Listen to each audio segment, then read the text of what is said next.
Washington and Spokane voters are famously independent, voting for the person and not the party. Voters want to know the person behind the policy. Join host Sulani Madsen as she interviews 2016 general election candidates for local, state, and federal office on the experiences that have shaped their lives. The Meet the Candidate series is sponsored as a community service by the Ponderosa Republican Women's Club, the Law Office of D.C. Cronin, and We Believe, We Vote. Now, here's your host, Sulani.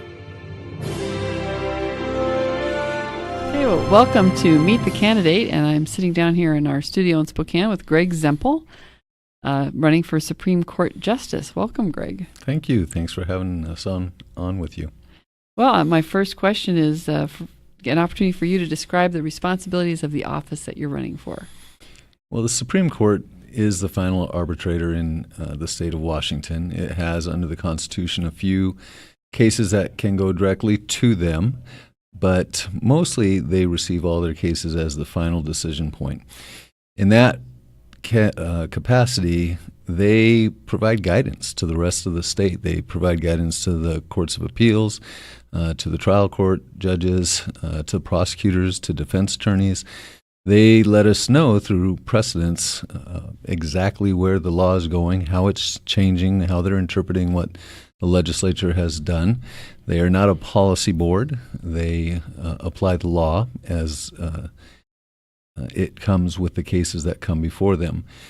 And so those are the primary responsibilities. There's some administrative responsibilities that the court has in terms of making sure that the system is working well, and every player in the system has a piece of that. But again, they sit at the top of that, and they also have the ultimate authority for discipline of the attorneys. Okay.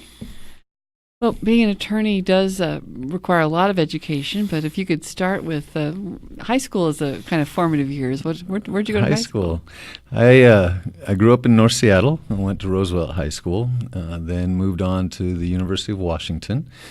Bounced around on a couple different degrees until focusing in on political science, which was very fortunate for me because it opened up an opportunity to go back to D.C. for a little bit of time and work for a think tank back there. When I got done with that, came back out and went to law school at the University of Puget Sound.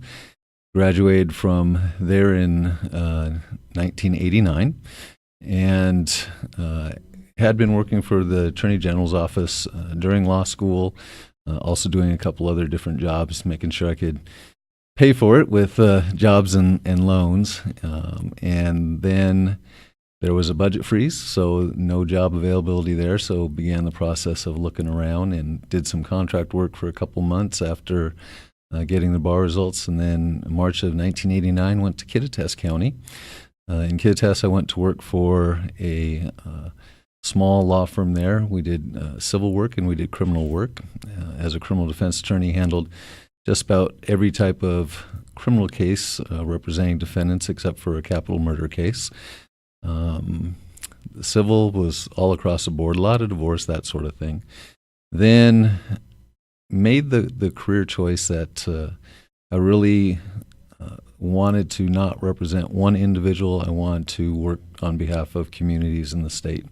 And so moved over to the prosecutor's office. I was a deputy prosecutor for about 2.5 years, total of 3, I guess, when I think about it. And then my boss stepped down, and in 1994 ran for the office, and we've continued to hold that office ever since. In that capacity, I have done both criminal and civil, just about every type of civil case that a county could handle. We've taken care of those, and on the criminal side, handled every type of case except for a capital murder case. Kind of quit keeping track of how many trials after 100, but it's a lot. And it's fascinating work. I love walking into a courtroom and say I represent the people of the state of Washington. And I love the job because on a daily basis I get to make an impact in people's lives. Well, so you have a broad experience on both sides of the courtroom, and now you're looking to step up to the front. So What kind of things did you learn from some of those jobs that shaped your point of view? First jobs can be very formative in how you see the world. What was your first real job? Well, real job. My first job, I was 8 years old and purchased some greeting cards off the back of a comic book and started selling greeting cards at about age 8. That was entrepreneurial of you. Yeah. My dad made me the loan for the first set. Paper routes, working in restaurants, working in construction, videography, cleaning muffin tins. The most unique one was muffin tins. Yep.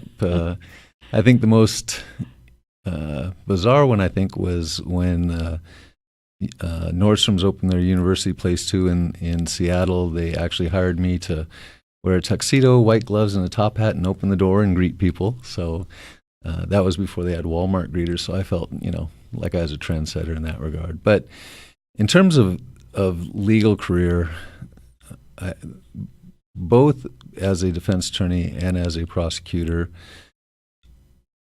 you learn that what you do has an impact. Mm-hmm. You learn that words are important, that they have meaning. You learn that, and particularly as a prosecutor, that there is a higher duty and obligation to the work you do, and that you do your work on behalf of individuals. As an elected prosecutor, every single day, I know that I am taking steps that impact victims, that impact communities, and that impact defendants. And that at the end of the day, you have to find justice for all three of those interests in the system. And so I think that's kind of shaped where I am. And it's also led to some of my frustrations with the court, which is why I chose to run. Well, that's just what I was going to ask you, was what prompted you to step from a career that you have obviously enjoyed with the passion in your voice, but to take this step in a new direction?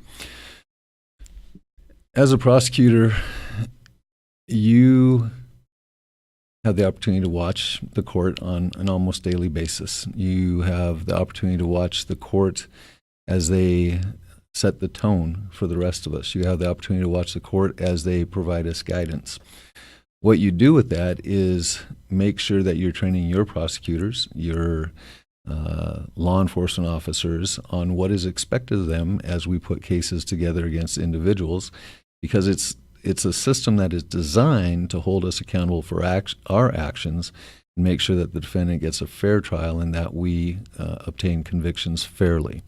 So it's very important that you have that guidance and that guidance is consistent. One of the biggest reasons that I chose to run was a history with this court, which is orchestrated by the Chief Justice, is that time over the years, they have taken, with the stroke of a pen, and taken 30 years, 40 years, 20 years of precedent that has guided us as prosecutors and law enforcement officers in how we do our job, and with the stroke of a pen have disregarded it and changed the landscape with no real clear sense where it came from. All of a sudden, there's a new right, there's a new obligation, and that's terribly frustrating. When you are trying to do the best job you can to stay within the boundaries, and then to have the court change the rules on you, and oftentimes those rules get changed after we've already processed hundreds of cases.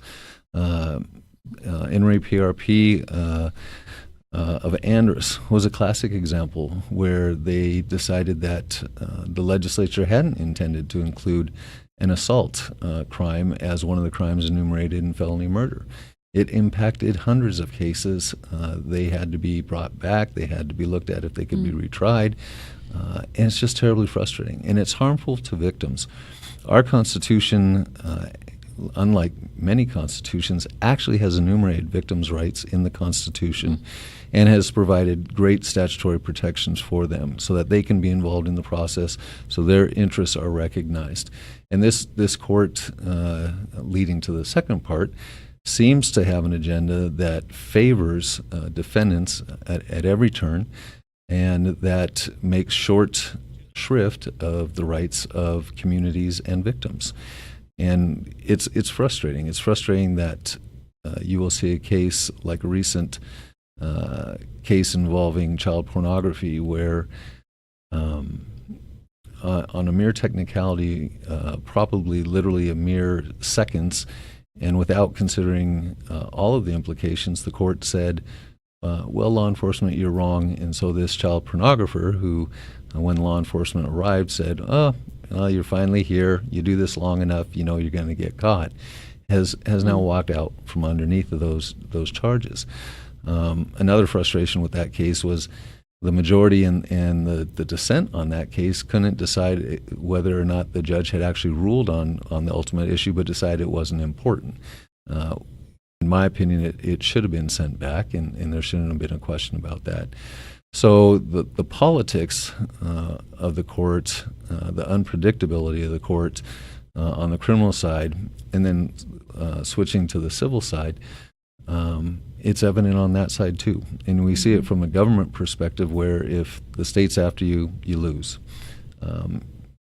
Okay. I was going to say, I was going to say it was time to go into the summation, but you kind of did a good summation there of the things that are frustrating, and those were the things that have drawn you to run, and would be reasons why to vote for Greg Zempel for Supreme Court. Any last 15 seconds of summary, and we'll bring it to a close. Sure. My last summary is this is one race where there is actually 3 people on the ballot, and so there will be a primary, and that will be August 2nd. There is myself and the Chief Justice, and then there is a gentleman who's disbarred and actually not eligible to hold the position who's running. His name is John Zamboni Scannell. He may have jumped in because of the Z familiarity, but if you want someone to clean your ice, vote for Mr. Zamboni. If you want to bring the court back to its proper role, keeping 3 branches of government on an equal keel, vote for Zempel. Okay. Thank you very much.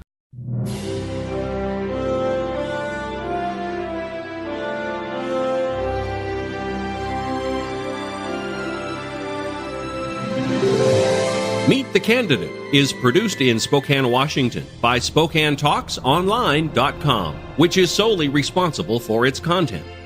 The Meet the Candidate series is sponsored as a community service by the Ponderosa Republican Women's Club, the Law Office of D.C. Cronin, and We Believe, We Vote. All Meet the Candidate conversations are posted on our YouTube channel, posted as a podcast on our website, and will be featured in our 24/7 live stream. Find us at SpokaneTalksOnline.com.